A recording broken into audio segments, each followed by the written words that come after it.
Oi, gente, tudo bem com vocês? Vamos falar hoje sobre a UERJ, essa redação aí que tá tirando o sono de muita gente. Vou colocar aqui fixado sobre o que a gente vai falar hoje. Então vamos... Oi, João, tudo bem? Oi, Pedro, tudo bem com vocês? Vamos começar falando sobre essa redação que tira muito sono de vocês aí, né? Nossa Senhora. Mas olha, ontem, antes de eu pensar no que eu ia falar hoje, eu acho que a gente pode começar essa live discutindo o assunto principal desse livro, né? Não Me Abandone Jamais. Então, tem muitas questões profundas e eu vi muita gente falando acerca do que pode ser, do que tem de importante nesse livro que a gente pode utilizar na redação. Pensando criticamente, que é o que a UERJ precisa que vocês façam, né? Que vocês pensem criticamente, esse livro, Não Me Abandone Jamais, ele traz aí uma série de discussões sobre os clones. Mas, na verdade, mais do que os clones, ele traz questões profundas. O Kazuo Ishiguro acabou de lançar um livro que é Clara, eu me esqueci o nome agora, mas que a personagem é um robô com inteligência artificial. E pelo que eu vi da sinopse, esse livro trata dessas questões humanas. Então, eu acho que a presença do livro, o que está presente no livro, é a discussão das relações humanas. O que vocês acham? Eu pensei aqui comigo, falei, gente, ó, o que a gente pode trazer de informação? A obra toda é dividida em capítulos, em 3 partes, né? A juventude, a infância, a juventude e a vida adulta deles. E o livro todo passa essa questão de paixões humanas. Nós vemos aí, a gente vê que tem um capítulo inteiro, por exemplo, falando sobre as questões que envolvem os seres humanos. O que nos torna humanos? Ontem eu falei assim, gente, qual será um tema possível que a gente possa discutir sobre tudo dentro do Kazuo Ishiguro? E um deles que eu fiquei assim bem tentada é o que nos torna humanos. Eu até escrevi aqui para não esquecer. Tem de tudo nesse livro. Vocês já repararam que tem de tudo nesse livro? O que nos torna humanos? O que nos aproxima de sermos humanos? São as paixões, a memória afetiva que a Cat demonstra aí ao longo do livro todo? Sim. As birras, a gente percebe que ele é um rapaz birrento, né? O Tommy é um rapaz birrento. A Cat é resiliente. A gente tem a inveja presente aí em quem? Na Ruth. A gente tem a curiosidade. Eles são super curiosos. E eles não conviveram com outras crianças ditas normais para poder aprender com elas como seria. Uma coisa que o Ishiguro deixa claro é que eles estão em Hellshan, eles estão num lugar que é longínquo, que foi pensado, é fechado, em que eles se encontram ali. Então, o que acontece com isso? Eles vão ali pensar, vão desenvolver, vão ser como querem ser e crescem a partir da vivência entre eles e desenvolvem essas paixões, desenvolvem essas características. E são características muito humanas. Exatamente. Todos esses pontos, João, nos tornam humanos, né? Então, se a pergunta temática fosse essa, o que nos torna humanos, a resposta está no livro. E por que eu tô falando disso com vocês?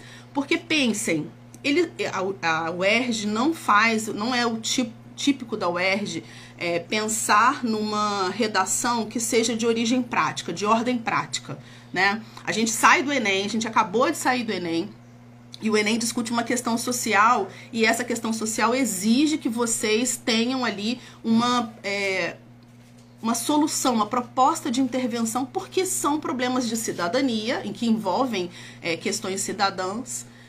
Mas a UERJ não é assim. Tanto que a escolha do livro, dos 2 livros deste ano, né, tanto Niket quanto Não Me Abandone Jamais, tratam de questões humanas. Então, são esses dois pontos que eu vejo muito fortes, né, de parecidos entre eles, né, que acabam se esbarrando. Então, são questões profundas. Quando vocês forem escrever, vocês vão escrever sobre tudo isso que está no livro. E o livro todo traz a questão da clonagem? Traz. Traz a questão da bioética? Traz. Faz uma discussão, sim, do eufemismo. Aí tem uma questão da linguagem, né? E isso também tem a ver com o que eu tô falando aqui agora, Emily, que é justamente questões profundas que cercam a nossa convivência. O que nos torna humanos? Inclusive essa disfarçatez de usar palavras no lugar de outras, porque tem uma figura de linguagem, a Emily tá falando aqui sobre o eufemismo que perpassa a obra toda. Eufemismo é uma figura de linguagem que justamente trata dessa capacidade que a gente tem de falar uma coisa, mas de uma outra maneira, né? Uma maneira mais suave. Geralmente são situações que nós não queremos passar, são situações ruins e que a gente ameniza através da linguagem. Isso é muito humano. Por que a gente não pode ser verdadeiro, simplesmente falar, olha, isso aconteceu? Não, a gente começa a amenizar porque é uma situação que nós não queremos passar. Então, pensando nessa profundidade que a UERJ exige de vocês, que o livro traz... Oi, meu amor! Tudo bem, João?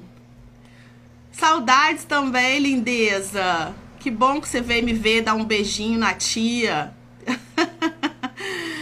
Aí, pensem bem, gente. Vocês são questões que refletem a sociedade do mundo inteiro.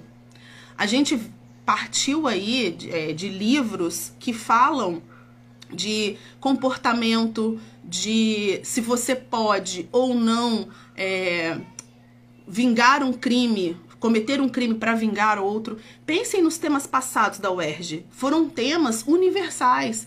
Então a gente vai tratar de assuntos universais. O livro todo tem um parágrafo inteiro falando das questões sexuais, como eles se descobriram, né? E uma coisa me chamou a atenção nesse capítulo, por exemplo, que fala sobre as descobertas. Inclusive, eles são incentivados porque as meninas não engravidam e eles têm os clones têm todas as prevenções, né? Eles recebem aula de como se prevenir e eles seguem à risca, né, essa orientação que eles recebem. E uma das coisas que me chamou a atenção em relação a esse capítulo da vida deles, a vida sexual que eles acabam desenvolvendo, é que eles são preconceituosos. Olha que coisa mais engraçada. Se eles não convivem com o restante da sociedade, porque eles estão ali, a princípio, convivendo somente em Hellsham, depois eles vão para aquelas casas em que eles têm uma convivência com outros, mas foi em Hellsham que eles fazem isso. Levanta muito debate sobre sexo com o propósito de ter filho. Exatamente. E eles não podem ter filhos, né? Não Me Abandone Jamais, inclusive, uma música em que a Cat ela gosta, a música preferida da Cat, ela está dançando com esse travesseiro quando a Miss Emily passa e ela chora porque sabe que a Cat nunca vai poder ter filhos, porque os clones não podem ter filhos. E olha só, gente, é muito humano isso. Eles falam de sexo guarda-chuva. Quando a pessoa tem relação sexual com o mesmo sexo, eles falam que essa pessoa tem uma relação guarda-chuva. Eles inventaram e eles não sabem nem explicar por que eles usam esse termo. Tem um capítulo só para isso, né? E o que é isso? Se não é uma capacidade humana, se não é o que nos torna humanos. Então, muitas questões profundas estão aí nesse livro. O que nos torna humanos?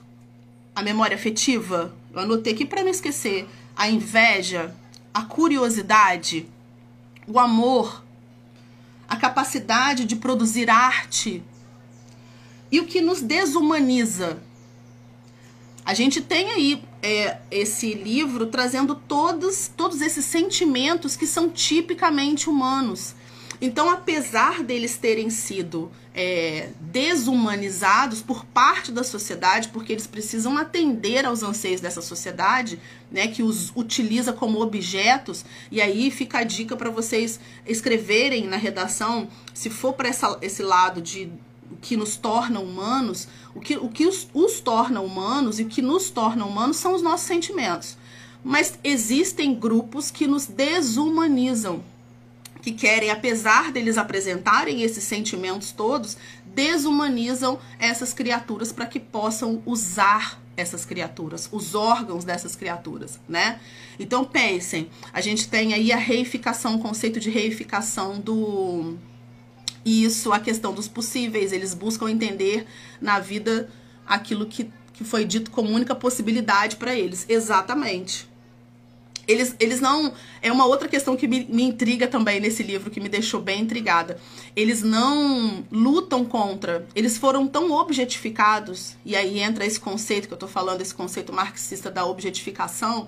Eles foram tão objetificados que eles não lutam contra o que foi já imposto a eles, né? Colocado para eles como a única possibilidade. Essa única possibilidade, infelizmente, é deixada bem clara para eles. E eles acabam aceitando, né? De forma, assim, muito bizarra. Porque quando a gente pensa aí, estamos vivendo na nossa sociedade.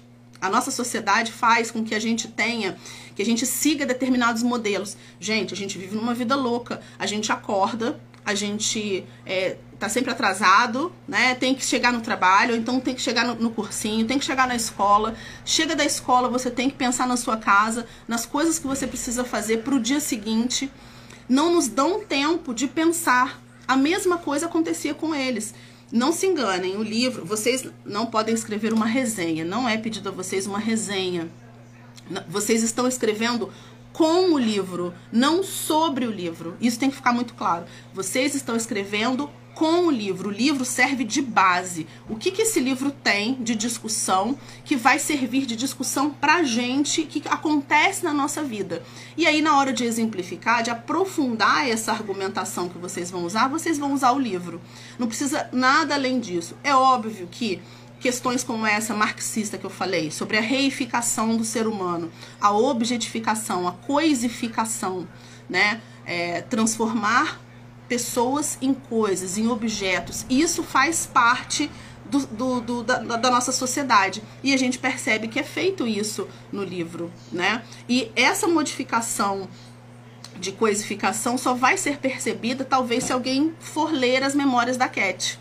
Então, é sempre uma situação ligada à outra. Essas crianças de Hellshan, depois adolescentes e jovens, não só eles, mas como nas outras escolas, nos outros orfanatos, também são estigmatizados. Então, o estigma também está presente aí nesse livro. Então, vamos pensar aqui, recapitulando, né? O que nos torna humano? A gente vê no livro, cada capítulo parece que é um capítulo que está demonstrando essas paixões, né? Deixando claro esses sentimentos. Então, a memória afetiva nos torna humanos. A inveja, a birra, a curiosidade, a capacidade de produzir arte, que foi o lado aí que a Miss Emily e a Madame seguiram para poder fazer com que os clones fossem vistos como humanos. A raiva, a rejeição, a frustração. Gente, eles viveram com tudo isso, com todos esses sentimentos. Então, se isso não é ser humano, eu não sei mais o que é ser humano, né? Então, ele deixa ao longo desse livro todo o desejo, o preconceito, todos esses pontos ficam muito claros ao longo do livro todo. Então, eu acho que, assim, lendo e ontem, matutando sobre o que eu ia conversar com vocês hoje, pensando em possibilidades, o que me deixa mais predisposta a falar para vocês é essa questão humana, né? O reforço do que é humano. Parece que o Kazuo Ishiguro teve uma vontade de deixar claro pra gente o que é ser humano. Dá pra falar sobre a exploração do sistema, dos sistemas maiores, sobre os menores? Dá. Muito. Os sistemas maiores, a gente tem um discurso recente, vou puxar aqui pro lado da política, porque a tia não consegue não falar de política, né, Vitória? Assim que o presidente Jair Bolsonaro assumiu o poder, no discurso, se eu não me engano, foi no discurso de posse, ele falou que agora as maiorias deveriam se... Tá tudo ok? Dá um ok aí pra mim, porque pra mim parece que caiu aqui. Respondendo aqui a Vitória. Dá um ok. Vocês estão me ouvindo direitinho? Tá tudo ok? Pra mim apareceu aqui que eu caí. Ah, beleza. Então tá. Respondendo aqui a primeira pergunta da Vitória, dá para falar sobre a exploração de sistemas maiores? Sim. Então a gente percebe nesse discurso de posse do Jair Bolsonaro que agora as minorias vão ter que se curvar à maioria. Isso é muito sério, gente. A gente vive num sistema totalmente diverso. A gente olha, e o Kazuo Ishiguro deixa isso claro no livro, que são pessoas totalmente diferentes, com sentimentos diferentes, com desejos diferentes. E o sistema os coloca como iguais, como minorias, para atender essa maioria que era os possíveis, né? De onde eles foram tirados para poder fazer essa reposição de órgãos. Então dá, já que na história da história isso sempre existiu, exatamente, só que a gente não pode aceitar. Até o ponto de recuperação da cirurgia é um ponto que mostra, exatamente, João, é isso. Eles são pessoas como qualquer outra, como muitas pessoas, porque eles inclusive não resistem à terceira, né, transferência de órgãos. Acho que são duas, acho que até 3, né? Com muita sorte, 4 doações eles conseguem sobreviver, mas geralmente na segunda eles já estão morrendo. Acho que falaria disso e das memórias. Beleza, disso e das memórias. Ah, tá, deu uma travada, mas voltou.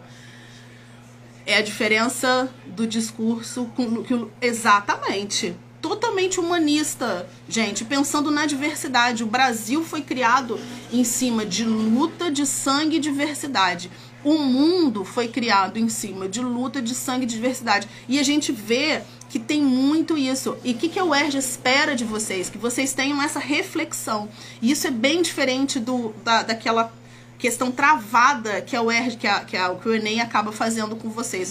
Os outros vestibulares já estão indo por esse lado, né, de trazer essa reflexão, que vocês reflitam.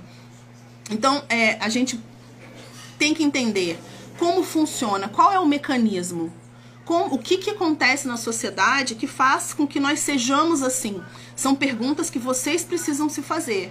Então, quando eu perguntei aqui, comecei a live com esse questionamento, o que nos torna humanos e o que tem no livro que demonstra que nós somos humanos, é justamente isso.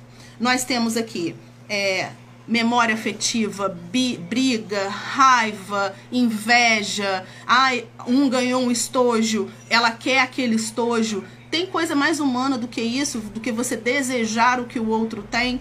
Então, são questões que estão no livro e que estão na nossa vida.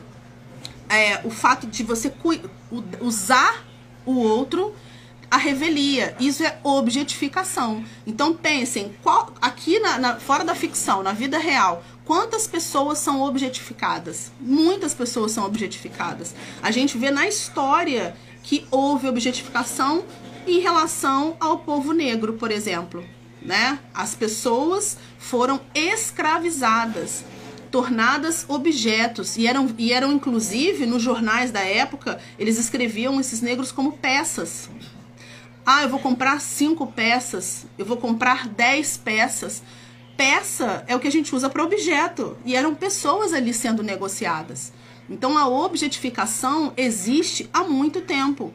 Então a gente vive no livro um futuro distópico.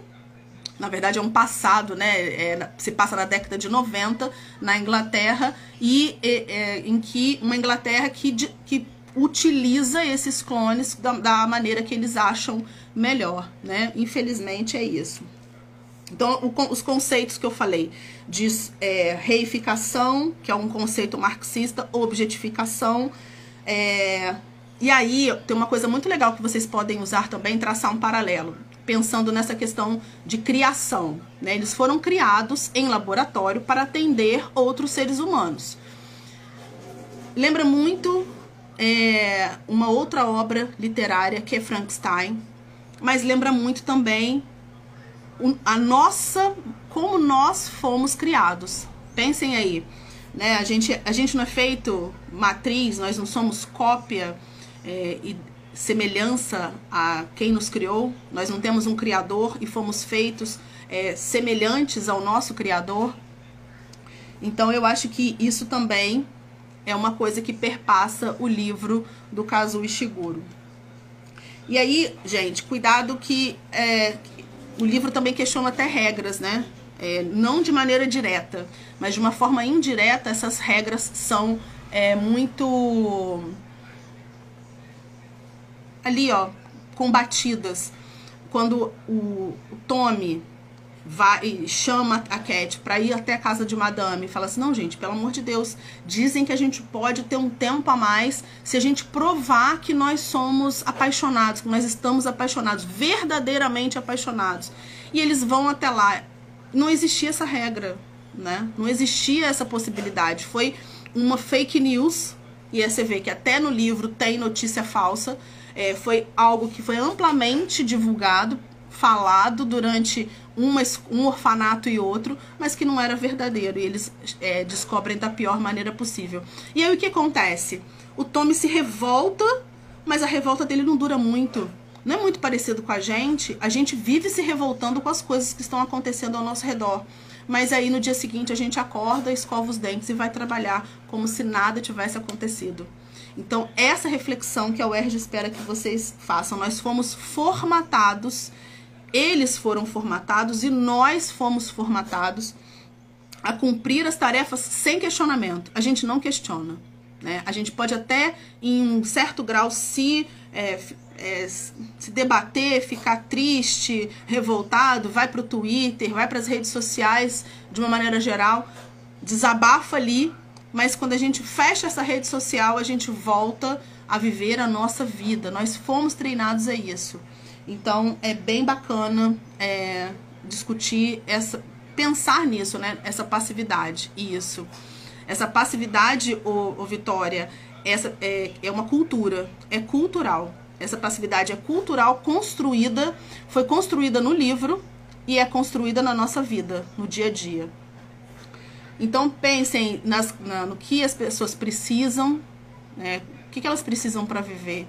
E aí eu lembro muito da pirâmide de Maslow, que fala sobre as necessidades, né? Os clones têm as suas necessidades supridas até que eles possam servir alguém, né? Então, tudo que acontece na nossa vida também é assim, aqui fora, na vida real. Aí, tem algum outro tema que vocês queiram que eu fale? Eu acho que essa questão humana pra mim, eu fiquei muito encasquetada com a memória. Durante muito tempo eu falei, não, vai ser sobre a memória, não, vai ser sobre a arte, vai ser sobre a passividade. Mas tudo isso é uma característica do humano. Quem passa por isso são os humanos. Então parece que de alguma forma o Kazuo Ishiguro queria mostrar que os clones, ainda que fossem criados em tubos de ensaio, fossem cópias dos possíveis, eles eram humanos. O que nos torna humanos? Não é alguém dizer, oh, nossa, você é muito humana. Não. São todos os sentimentos que nos rodeiam, que nós temos, né? Quem tem capacidade de fazer isso? São os seres humanos. Quem tem capacidade de ter raiva? Quem tem capacidade de sentir amor? Quem tem capacidade de discutir, de ter ironia, de ser irônico? São os humanos, né? Então a gente vê tudo isso no livro. E, lembrando, a UERJ espera que vocês façam um recorte, um posicionamento com argumentação profunda. Né? Tem uma questão que é bem básica, boba até, uma comparação para vocês entenderem do que eu estou dizendo. Quando o aluno começa a escrever, geralmente ele não sabe do que ele está escrevendo, né? Ele aprende ali a característica do texto dissertativo argumentativo, que tem introdução, desenvolvimento, conclusão. Geralmente ele sabe disso, mas na hora de colocar a ideia no papel, ele acaba sendo raso. Vou dar um exemplo bem tosquinho. Quando estamos falando, por exemplo, sobre a fome. A fome era um tema possível aí para o Enem, né? A volta ao mapa da fome. Por que as pessoas têm fome? Aí o aluno escreve, porque elas não trabalham. Porque elas não procuram um meio de subsistência. Não, gente, a gente tem que aprofundar isso, né? A gente tem que... Não é porque as pessoas não trabalham. O que a UERJ espera de vocês? Que vocês tenham a capacidade crítica de entender qual é o panorama em que estamos inseridos, qual é o motivo que faz com que a vida em coletivo... A Ruth pegando manias do... Exatamente. Para ser aceita. Quer coisa mais humana do que isso? Essa vontade de pertencer a um grupo, de pertencimento, é muito humano. É muito Ruth fazendo isso. Olhando para a TV até, né, Carol? Ela tá assistindo programas da TV, aí ela fica imitando as atrizes para tentar ser aceita também. É muito característica humana. Então vocês têm no próprio livro exemplos de como as pessoas se comportam quando estão em grupo. O livro vai ser aquele subsídio, né? Aquele chão que vai trazer ali que vai trazer ali a capacidade, o argumento que você precisa, né? O exemplo. Porque o que acontece? Você precisa, no desenvolvimento, trazer ali... não precisa ser aquela questão amarrada que a gente faz no Enem, né, do tópico frasal, mas você precisa entender que o desenvolvimento tem uma regra, né, tem ali uma certa característica. Então vocês vão se posicionar, né, vão refletir sobre a importância daquele tema, quais são as questões positivas daquele tema, quais são as questões negativas, e aí entra muito... se você não construiu nenhuma redação com método indutivo, dedutivo, dialético, não faça, né? Mas também procure pensar que não vai ser uma redação em que você possa escrever de causas, consequências e quem é responsável por isso. Muitas vezes não é quem é responsável. Lembrem-se aí dos outros temas passados da UERJ. Né? Não tinha um causador, como a gente imagina que o Enem tenha, porque você precisa resolver e tem que ter um agente. Não vai ter um agente. Uma paixão humana não é alguém que causa, tá? A gente tem até a consequência dessas paixões, mas não tem uma causa assim pontualmente colocada. A vivência no meio, o que me faz viver nesse meio, muitas vezes é o causador, né? O que acontece. Então, pensando aí a UERJ já perguntou o que é certeza, o que é verdade, o que nos torna próximos a Fabiano. Então, pensar em causa e consequência puramente pode ser um caminho não muito bacana, tá? Pensem em caminhos de... se não for usar tese, antitese e o seu posicionamento lá na conclusão, vocês podem pensar em aspectos positivos, aspectos negativos e se posicionar. Vocês podem pensar no recorte filosófico. Por que as pessoas são levadas a agir dessa maneira? O que no meio ambiente, no lugar onde a gente vive, né, quais são as forças que levam as pessoas a agirem como elas agem? Né? São o meio que ela está inserida? Ou é a criação dessas pessoas, por quem elas são criadas? Então são pensamentos bem diferentes de pensamentos que a gente tem em relação ao Enem, né? Então são pensamentos diferentes, são formas de pensar diferentes. Então vocês tenham argumentos profundos. Eu estava falando sobre isso, né? Que os alunos quando começam a escrever falam por que as pessoas estão com fome? Porque elas não têm emprego. Não, gente. O que leva essas pessoas a não ter emprego? O que na conjuntura econômica faz com que algumas pessoas não tenham emprego? Então a gente precisa aprofundar isso, trazer essa profundidade. Nem sempre é possível fazer isso com filósofo, com sociólogo, mas pensamentos filosóficos e sociológicos a gente consegue, né? Pensem nas aulas de geografia, história, sociologia que vocês tiveram e pensem nesses conceitos. Como a gente pode pegar esse conceito e usar esse conceito na redação? Não necessariamente você precisa trazer o nome do filósofo, não, tá? De acordo com o filósofo alemão Karl Marx, de acordo com o filósofo francês, sociólogo francês Pierre Bourdieu. mas vocês sabem que existe a violência simbólica. Esses clones sofrem violência simbólica. Eles sofrem e muitas vezes não sabem que sofrem. Isso não tem a ver com o que o Pierre Bourdieu disse. Esse conceito pode ser usado na redação de vocês. A objetificação, o estigma, essas pessoas são estigmatizadas, isso pode ser usado na redação de vocês. Então é esse recorte temático. Vocês não vão escrever sobre o livro, mas com o livro. O livro vai levar vocês a essa reflexão, tá?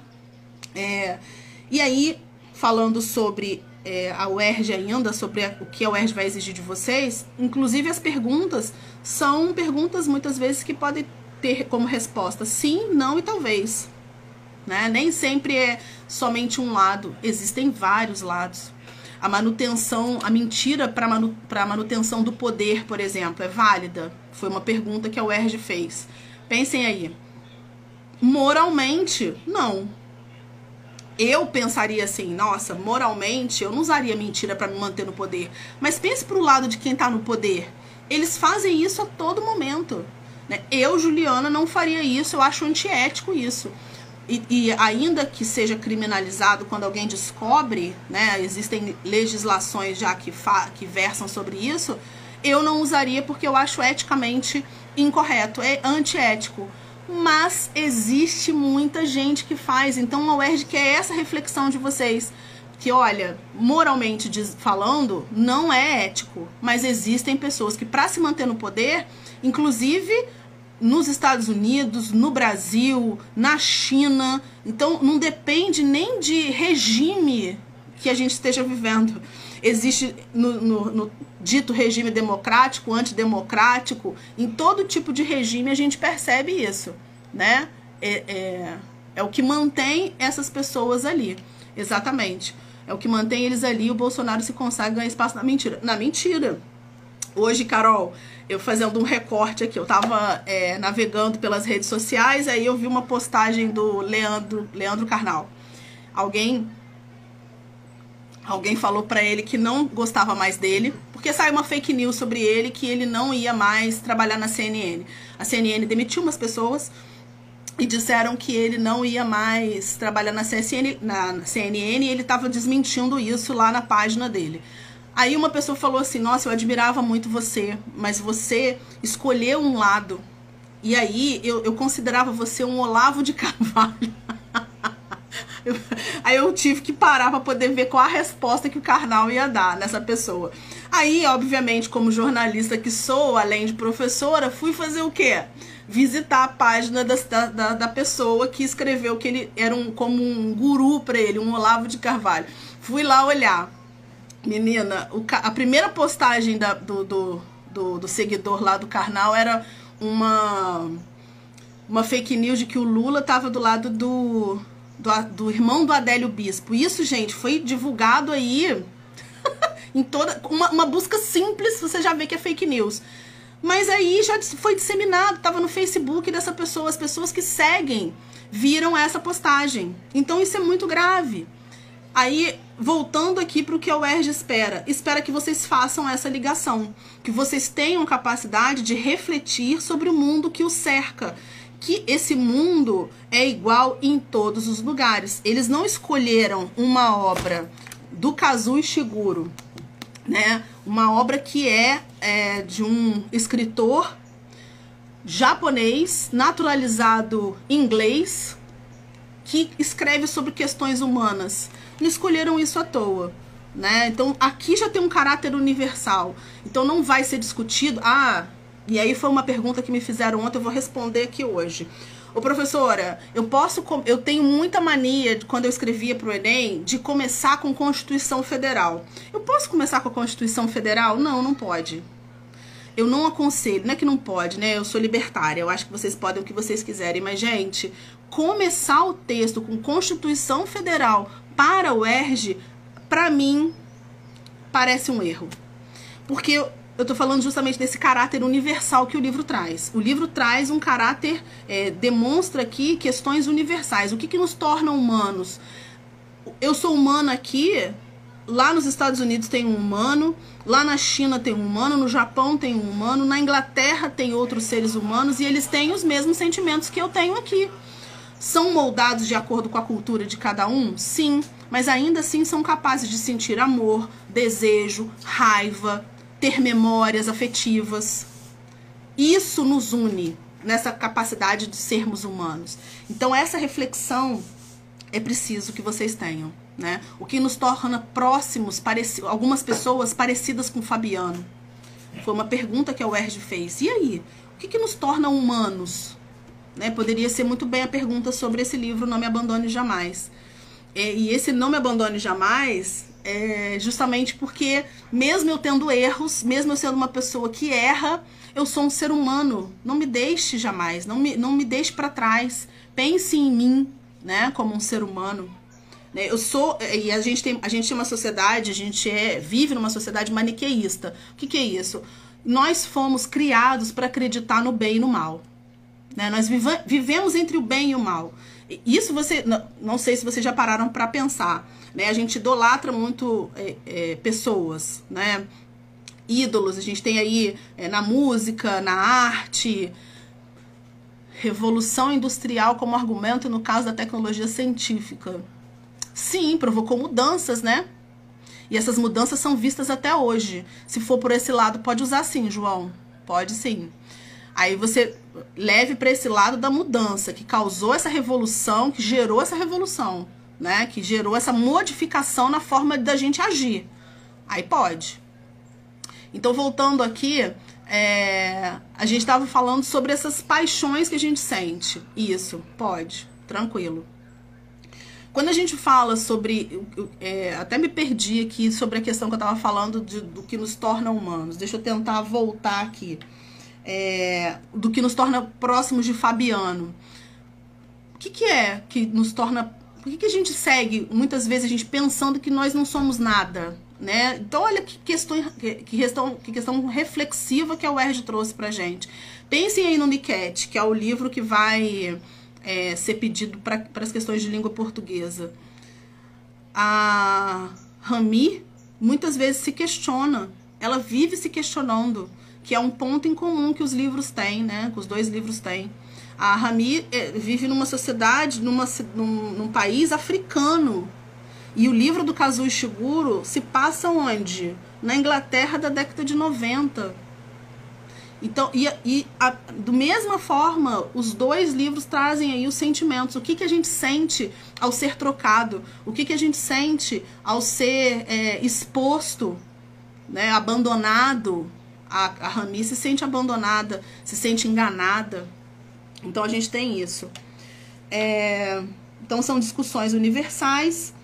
Pode aí, uma pergunta que me fizeram, além dessa questão da Constituição, se você pode usar ou não. Eu prefiro que não. Comecem com o próprio livro. Precisa de um contexto para começar? Comecem trazendo o próprio livro. Pode usar a primeira pessoa? Pode. Tanto do singular quanto do plural. Mas, gente, lembre-se que é um texto dissertativo argumentativo. Tá? Tem características que vocês não podem fugir, não podem deixar de fora. Então, se é um texto dissertativo argumentativo, você precisa argumentar. Então, geralmente, é uma questão que envolve toda a sociedade. Então, use primeira pessoa do plural. Sem problema nenhum, você pode usar a primeira pessoa do plural, tá? Lembrando que nesse desenvolvimento, não só na introdução, mas no desenvolvimento, tem que fazer uma reflexão. Tentem trazer um exemplo do livro. Então, por exemplo, o que nos torna humanos? Os sentimentos. Cat, Tommy e Ruth, por exemplo, tinham quais sentimentos? Então, vocês vão descrever esses sentimentos. Isso os aproxima dos seres humanos. Aqui, no mundo real, fora da ficção, as pessoas se sentem da mesma forma. Nós tivemos na pandemia da Covid-19, quando as pessoas tiveram que ficar reclusas em casa, muitos casos de depressão. E muitas pessoas passaram a se sentir sozinhas, desafiadas. E isso é um sentimento próprio de quem está ali vivendo num certo confinamento. Muito próximo do que acontecia lá em Hellsham. Em Hellsham, as crianças tinham medo de sair dos limites do orfanato. Onde se viu isso, gente? Alguém disse para elas que... uma mentira, né? disseminada ali entre eles, inventada por eles, que se eles saíssem tinha uma floresta que eles seriam devorados. Imagina, né? E eles nunca tentaram nem chegar do outro lado para ver se isso era verdade ou não. Muito parecido com a nossa realidade. A gente fala do mito da caverna. O mito da caverna nada mais é do que a gente ter medo do que é diferente, do que é novo. Então pensem, né? Quando vocês forem aprofundar o desenvolvimento, como fazer isso?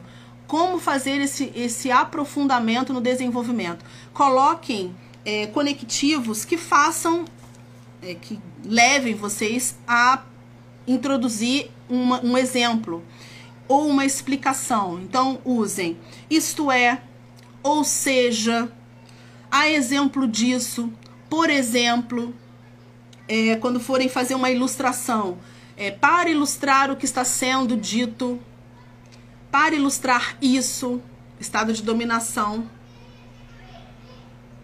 Isso, exatamente. Manga com leite. A gente, olha, que superstição é essa, né, ô Carol? Que a gente vive, que a gente acredita que não pode tomar uma vitamina de manga com leite porque vai fazer mal. A minha avó dizia muito isso. O cabelo molhado, comer certas coisas à noite. E não tinha uma explicação científica. Poderia ser ter uma visão empírica dela ter visto alguém passar mal e tal. Mas não tinha ali uma justificativa, né? E falando em justificativa, o parágrafo de vocês precisa ter uma justificativa. Não se esqueçam disso, tá? Que vocês vão levar um exemplo do livro na vida, traçar esse paralelo é muito importante entre o que acontece no livro e na nossa vida real e tentar ilustrar isso, exemplificar. E aí usem esses artifícios que eu tô falando, essas palavrinhas que nos levam a essa reflexão. Isto é, ou seja, a exemplo disso, vocês vão dar profundidade a esse parágrafo de desenvolvimento. E aí a gente chega na conclusão. Nossa, tem muita gente que fala assim, gente, eu prefiro 1000 vezes fazer a conclusão do Enem.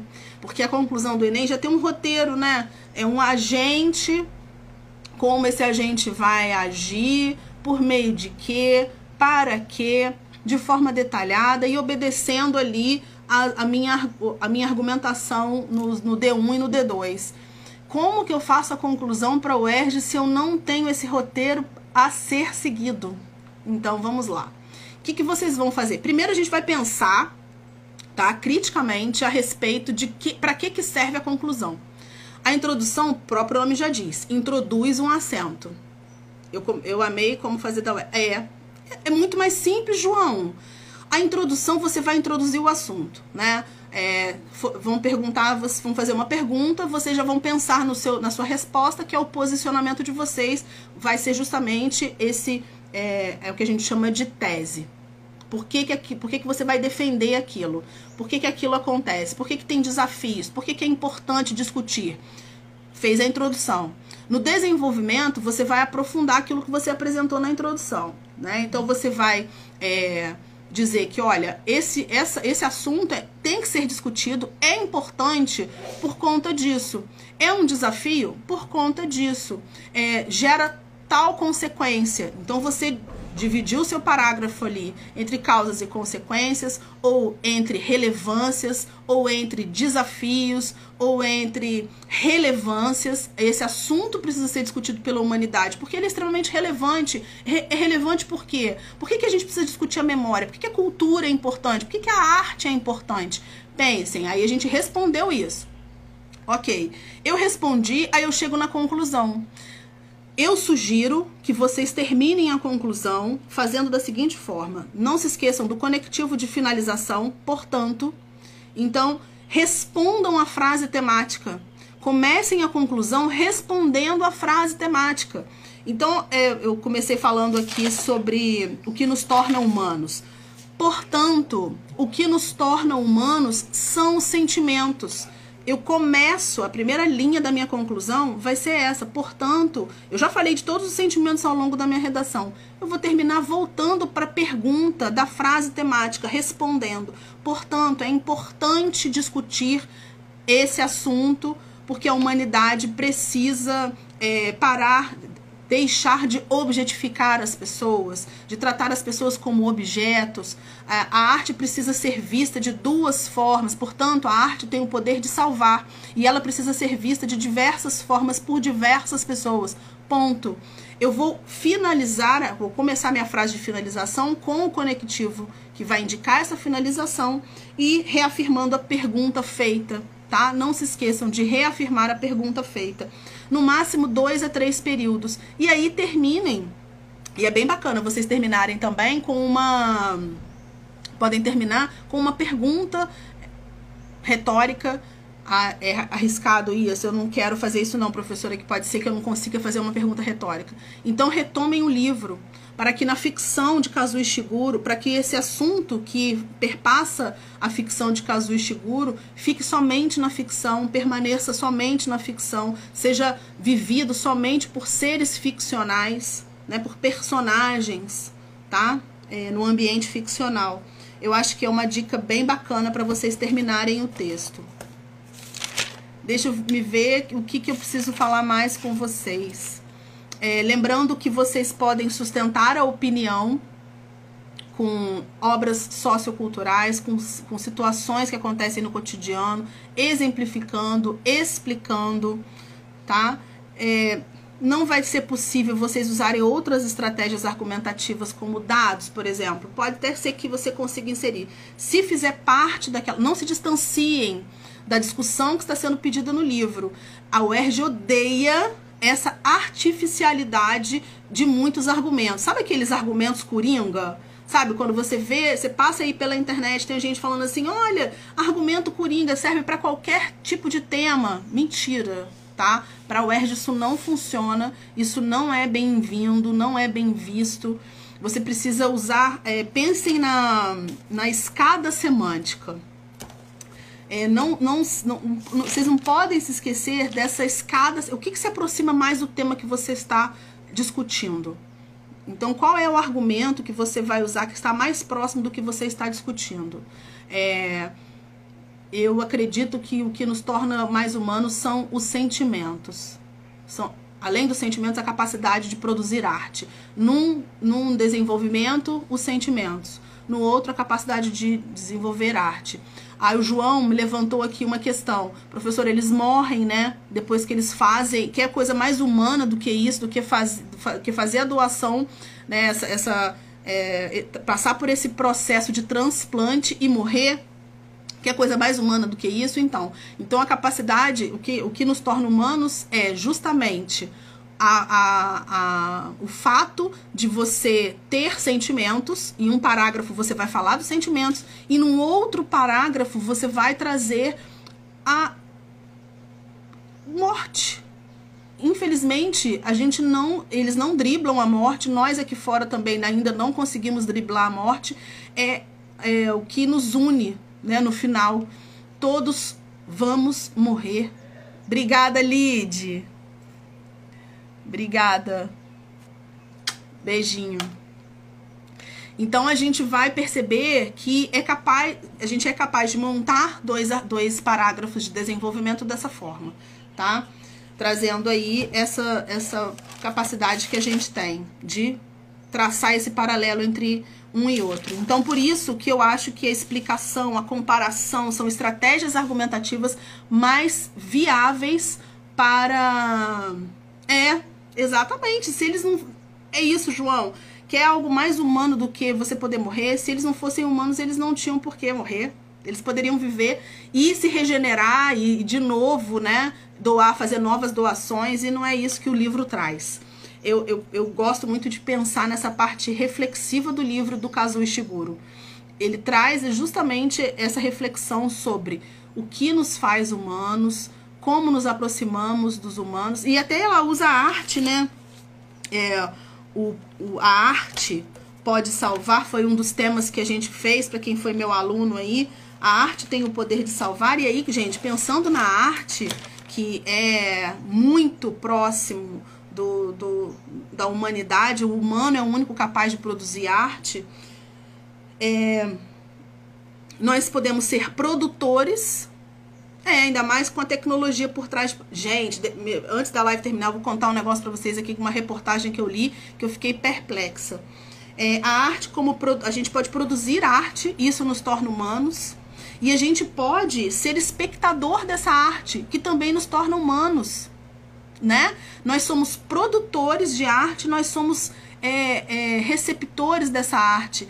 E a gente chora assistindo, não sei vocês, mas eu choro. Assisti recentemente um filme chamado As Nadadoras, tá na Netflix. Eu até vou fazer um post sobre esse filme.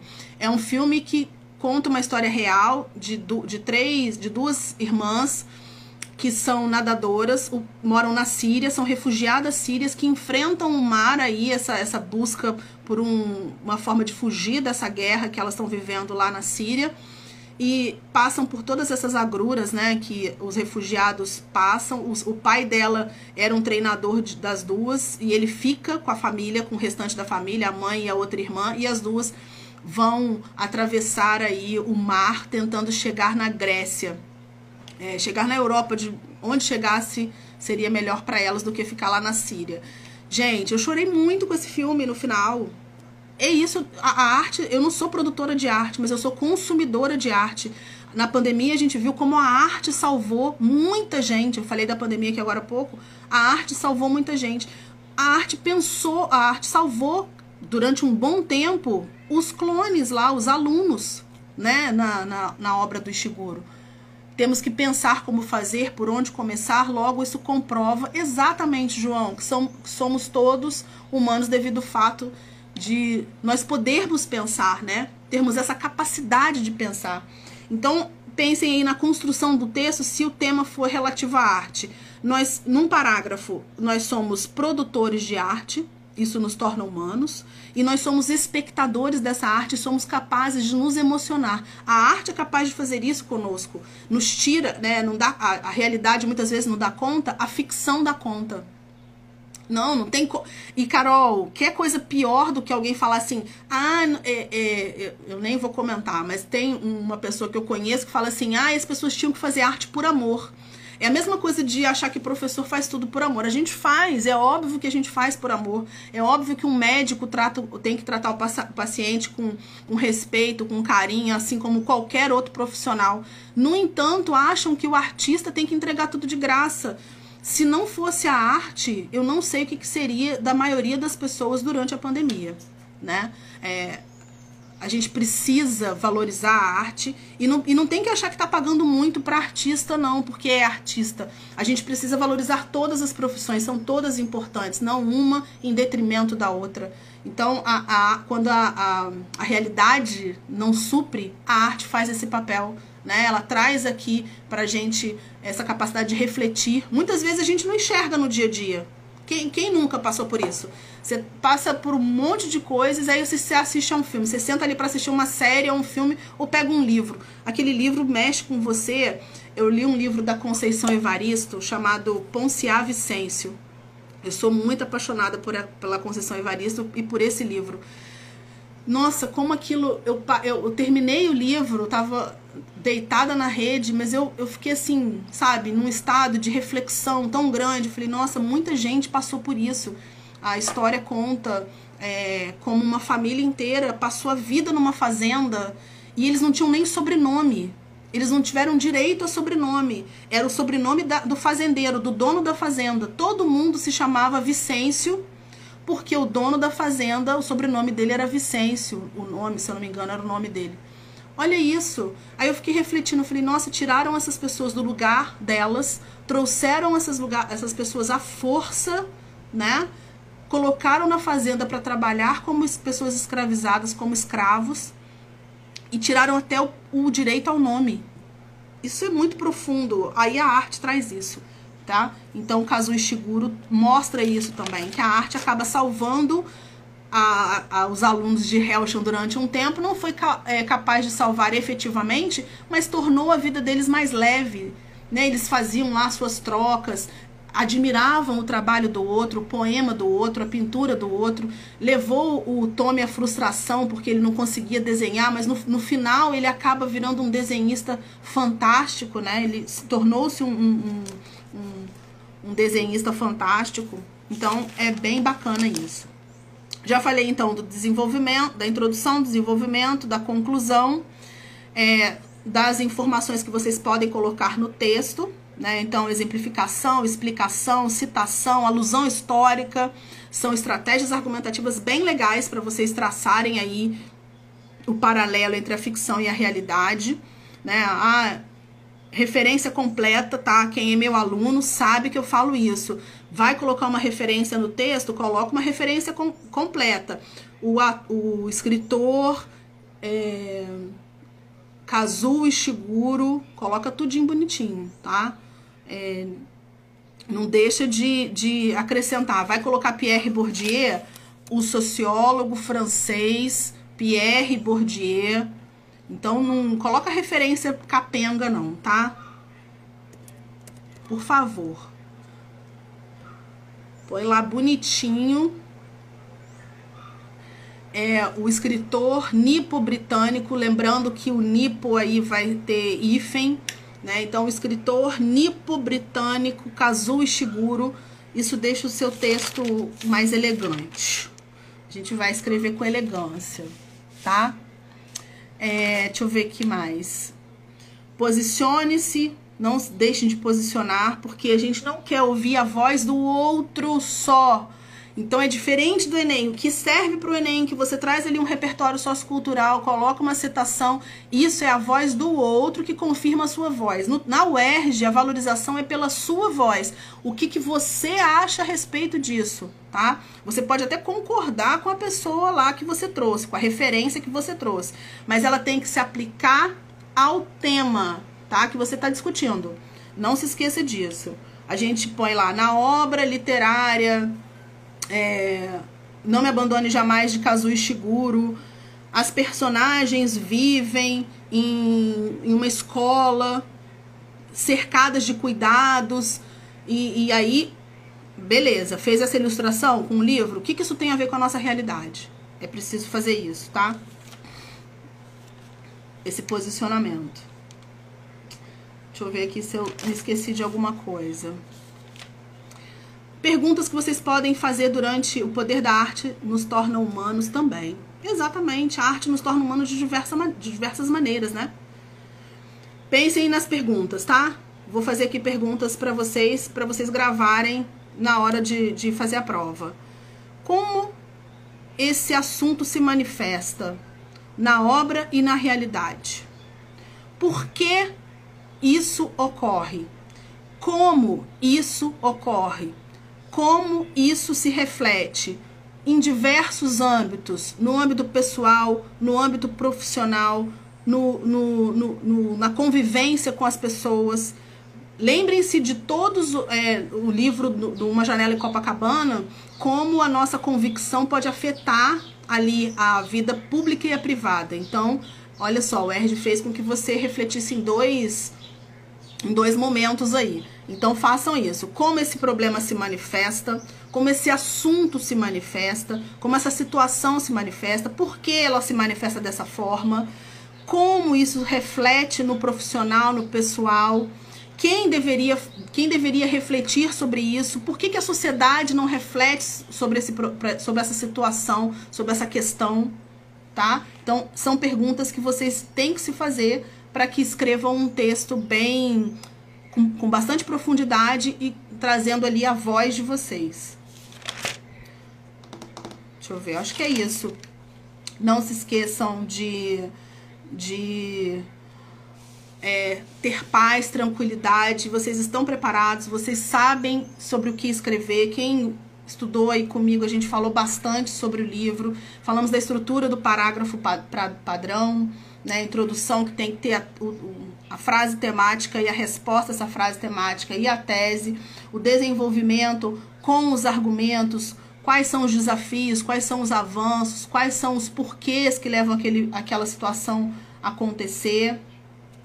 A finalização, já falei aqui também, pode ser, por favor, façam a retomada da tese, tá? A conclusão pode ser por efeito final, pode ser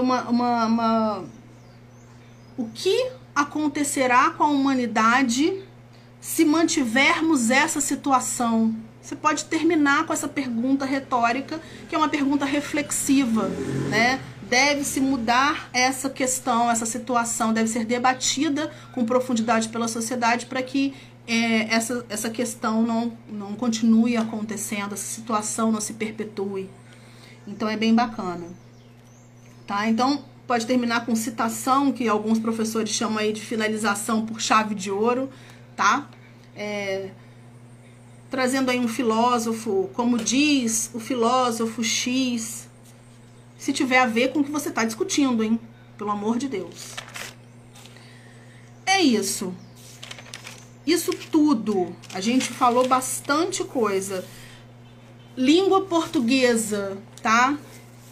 Colocação pronominal, adequação ao padrão culto da língua. Então, a ortografia, pensa aí na pontuação, na concordância, na regência. Emprego de recursos coesivos. Lembrem-se, pronome atrai pronome, né? Pronome atrai pronome. Palavra negativa vai atrair esse pronome. Então, não, nunca, jamais.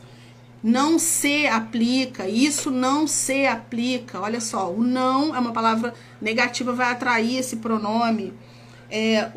Emprego de recursos coesivos. A coesão não é feita somente por conectivos. A coesão pode ser feita por sinônimos, né? Utilização retomada utilizando sinônimos. Legibilidade, hein? Letra legível, não se esqueçam. Letra maiúscula, diferenciar maiúscula de minúscula. Professora, tem problema se eu for escrever uma palavra que eu não tenho certeza se ela existe? Posso botar entre aspas para... Não, gente, não pode. Posso? Nossa, boa. Vamos fazer isso, Carol. Porque a Carolzinha tá preocupada com uma questão muito importante, né? Que é na língua portuguesa, das questões de língua portuguesa, eles vão usar aniquete e muitas vezes eles usam figuras de linguagem. Então, vamos pensar aqui que a metáfora... Se alguém tiver alguma pergunta sobre o casuístico, sobre Não Me Abandone Jamais, pode mandar aqui que eu respondo, tá? Nós vamos falar um pouquinho das figuras de linguagem aqui rapidamente. Ô, Carol, só lembrando que crase também, tá, gente? Então, recursos coesivos, articuladores, textuais, uso da crase. Não se esqueçam, antes de palavra masculina, não vai ter crase. Então, essa regra você já tem que ter na cabeça. Pensem, troque por ao. Se trocou a palavra que você tem dúvida, tá escrevendo devido a, aí você não sabe se tem crase ou não. Devido à força. Troca essa força por uma palavra masculina. Devido ao óbito. Botei ao óbito, então eu vou ter crase. Devido à força tem crase. Beleza? Então, lembrando aqui dessas questões de gramaticais para vocês não se perderem. Agora, na prova de língua portuguesa, por exemplo... A metáfora. Aniquete é um livro cheio de metáfora, né? Eu acho que é a figura que mais aparece ali. E aí eu vejo muito professor explicando para vocês que metáfora é a comparação sem o como, sem as palavras tal qual, como. Nem sempre isso se manifesta simples assim, tá? A metáfora é traz uma relação de semelhança. Você estabelece uma relação de semelhança. Então, a Rami, por exemplo, deixa eu me lembrar aqui de um trecho que tenha a metáfora... A gente ontem até fez umas questões sobre isso. Deixa eu achar aquela aqui no meu computador, que fica mais fácil. Lembrei aqui. A gente tem o espelho, né? O espelho da Rami é uma personagem. E não só uma personagem. As narrativas apresentam o espelho como um símbolo. Então, o espelho ali já foi o espelho em Alice no País das Maravilhas, em outras obras. Em Niquete, esse espelho também representa um símbolo. Então, essa representatividade também é uma metáfora, né? A gente percebe que essa metáfora está presente aí nesse espelho. Então, a metáfora é você construir uma imagem a partir de outra, fazendo uma comparação, mas sem que essa comparação esteja explícita. Então, eu tô tentando achar aqui exatamente o que a gente usou para discutir ontem. Deixa eu achar aqui. Peraí, rapidinho.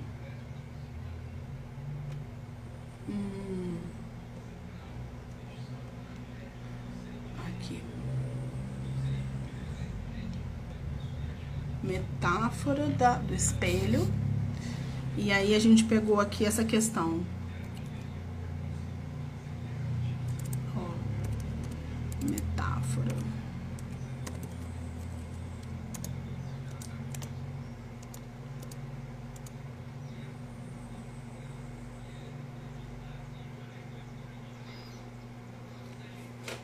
Achei a questão. Olha só, a gente tem no livro Niket uma tradição de um país africano.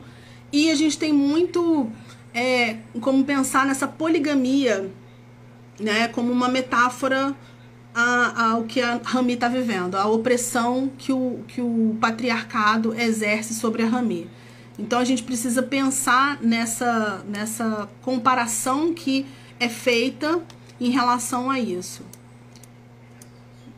São metáforas textuais e metáforas de sentido também, tá, gente? Não pode lembrar de achar que é uma coisa muito óbvia. Muitas vezes essa metáfora é uma metáfora que você tem que pensar no sentido. Tinha uma questão que a gente estava discutindo ontem em relação a isso de sentido, que era... Deixa eu tentar me lembrar aqui. Mesmo assim... É porque eu não tô com a questão aqui. Mesmo assim, ela me sentia a mulher mais infeliz do mundo. Usaram aí o conectivo mesmo assim, que poderia dar a ideia de concessão, mas era o sentido que fazia a questão ser levada, esse mesmo assim, a uma adversativa, uma conjunção adversativa. Por quê? Porque ela entregou a juventude dela para o Tony, ela fez tudo, inclusive aceitando as loucuras do Tony, e mesmo assim ela se sentiu a mulher mais infeliz do mundo. Olha só a construção de sentido que foi feita nessa questão. Não, a gente pensa, se ela entregou tudo para o Tony vai retribuir. Só que o Tony não retribuiu. Então tem uma construção de sentido aí, tá? Além da metáfora, né, a gente tem aí o espelho como uma metáfora da vida dela, inclusive, né? Deixa eu pensar aqui. Uma outra metáfora que eu vi no livro também.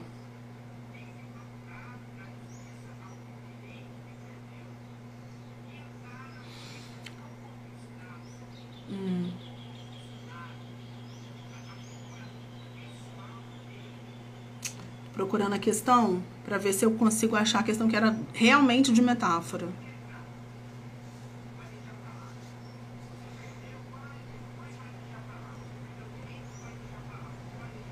Ah, me lembrei aqui. A metáfora em relação às mulheres, a comparação entre as mulheres do sul e as mulheres do norte, tá? Aí já não vai ser realmente uma metáfora, vai ser uma comparação que tem muito forte. Então é um meio para você dar clareza na diferença que elas têm, né? E isso traz aí uma outra figura de linguagem que é a antítese, né? Uma é desse jeito e a outra é de outro jeito. Então a antítese é traçar esse um oposto do outro. Metonímia, que também tem, e a metonímia é uma dificuldade que muitos alunos têm, é outra figura de linguagem. Metonímia é quando você toma uma parte para representar esse todo. Então lembrem-se de um poema que já caiu em muitos vestibulares, as pernas trançando. São as pernas que trançam? Não. A mão que toca o violão é somente a mão, é uma pessoa inteira que toca o violão, tá? Então, uma figura de linguagem que também é importante. A metonímia é uma parte representando o todo. Então, o coração pulsava quando via aquela pessoa. É só o coração? Não, é a pessoa inteira, tá? Então, a gente precisa pensar na metonímia também. Então, antítese, metonímia, comparação, E a comparação que vai se dar, essa metáfora que vai se dar, não só uma metáfora física ali que é visível no texto, mas também no sentido, tá? Por exemplo, as mulheres representavam momentos diferentes, né? Isso é uma metáfora. A gente tem ali a terceira mulher do Tony, que fazia parte, junto com a Rami, ela representava o quê? A modernidade. Então, ela é uma metáfora ali. Uma representava uma coisa, a outra representava outra. Essa representação pode ser demonstrada aí por meio de metáforas, tá?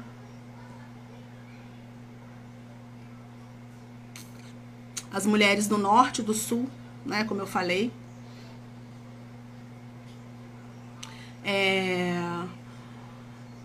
A conselheira, vocês lembram da conselheira? A conselheira de amor diz que as mulheres do norte enfeitam-se como flores, embelezam-se, cuidam-se. Vocês lembram disso? Quando ela usa o como, eu acho que é metáfora, ironia, eufemismo, hipérbole, paradoxo, as principais que caem. Isso mesmo.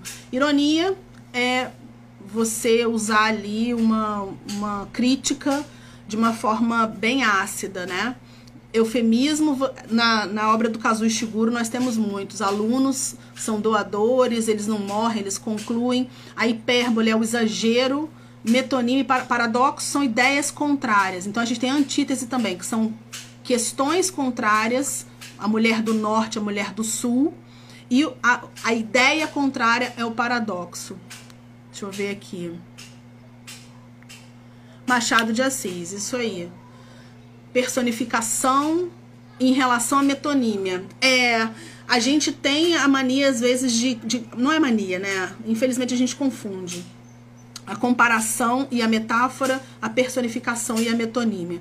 Personificar é trazer uma referência humana, né? Uma característica humana para um objeto inanimado. Já a metonímia é você tomar uma parte por um todo. Elas são muito próximas, assim como a metáfora também. A metáfora lá no Niket, por exemplo, as mulheres associadas à beleza. Isso é muito metafórico, né? Essa associação positivamente colocada aí em relação à beleza da mulher, que era típica das mulheres do norte de Moçambique. As do sul já não eram assim, dessa forma. A própria narradora diz que a mulher do norte é a luz e deve dar a luz ao mundo. Olha, a mulher é luz e deve dar luz ao mundo. Isso é uma metáfora, tá comparando a mulher a uma luz, ao que ela deveria ser. Eu acho que isso a gente já dá conta, né? Dessas figuras de linguagem que aparecem aí. Essas figuras de pensamento, de sintaxe. A gente entra nessas subclassificações. Uma alegoria, né? Pensem a metáfora como uma alegoria. Meu carro não anda, mas e sim ele voa. Exatamente. Um carro pode voar? Ainda não. Então, como ele ainda não pode voar, é uma capacidade dele, a gente tem aí um símbolo, né? Um recurso, que é essa comparação. É isso. Carol, beleza? João, beleza? Se tiverem mais dúvidas, só mandar para mim no privado, mandar no WhatsApp. Vocês estão super preparados, vocês têm capacidade para responder. Respirem, que vai dar tudo certo.